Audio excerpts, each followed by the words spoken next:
Tara, and I'm going to be pointing out the anatomical terms of our right stifle on both a cow and a pig. So first I'll start on the cow.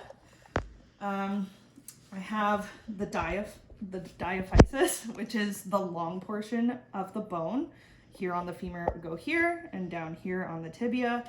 And the epiphysis are the ends of the bones. Here, you can see the epiphysis here and here. The epiphyseal plate is right here. You can see the line on there, and that's also known as the growth plate in animals. So we have compact bone or cortex bone. It's a really hard, dense bone, and you can see it along the outside here, but also along the sides here, going down the bone. Then we have, we would have a nutrient foramen.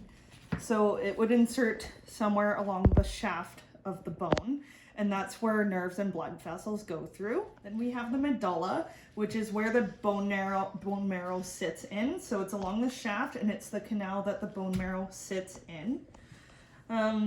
Cancellous or spongy bone. This is a spongy bone here. So it's a lot lighter and helps decrease the weight of our bones. The periosteum is the membrane surrounding the outside of the bone, and the endosteum is on the inside of the bone and lines the medulla. Then we have bone marrow, which is the very center of the bone, and it's soft, as you can see here. So bone marrow, and it fills the bone. Sorry, lost where I am. Oh, joint capsule. So this would be the joint capsule. This is the inside of the stifle. So it's composed of the synovial membrane, which we can see here, and it would hold the synovial fluid, which isn't in our joint. So synovial membrane and synovial fluid would be in there. Articular cartilage. It's a little difficult to see on here, but we would have, it's the cartilage in here where the two joints articulate. And then we have the hyaline cartilage, which is behind the patella. So it's surrounding the posterior side of the patella, which is up here. The meniscus, this is the posterior, so behind the stifle joint. The meniscus is the cartilage in between the two bones, and it's a nice horizontal layer of cartilage. That's meniscus. And then we have the condyles. So this is the right knee joint facing the back of it. We have the medial condyle and the lateral condyle, and then we have the medial epicondyle, which is epi above the medial condyle, so medial condyle, medial epicondyle, and then we have the lateral condyle and lateral epicondyle. We also have the patella. So this is the patella here on this one.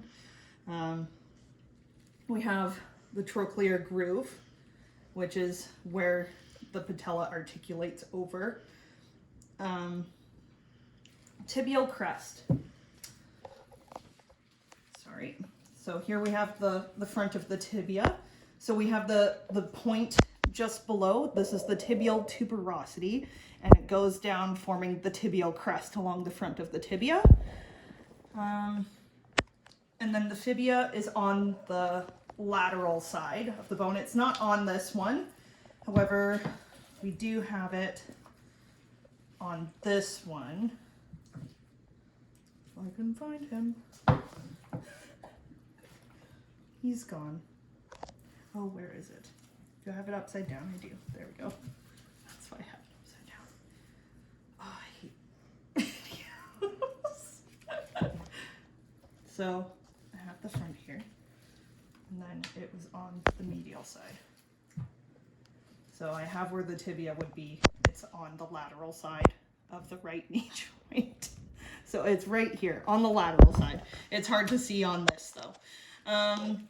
So we have the anterior and posterior cruciate ligaments. So the anterior, also for in animals, called the cranial cruciate ligament. It goes from the cranial distal aspect of the femur and goes across and connects at the proximal caudal aspect of the tibia. And it's the opposite for the posterior cruciate ligament or the caudal cruciate ligament.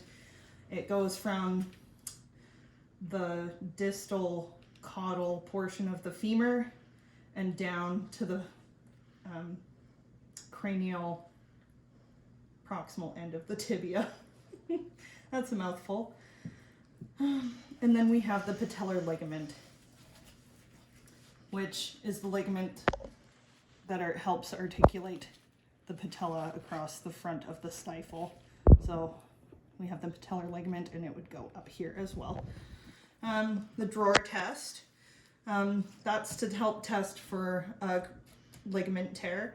So you would hold onto the paw and pull back and forth to test for a tibial drawer to see if there's any shifting from front to back or cranial to caudal or anterior to posterior. It's a drawer test to see if there's a ligament tear.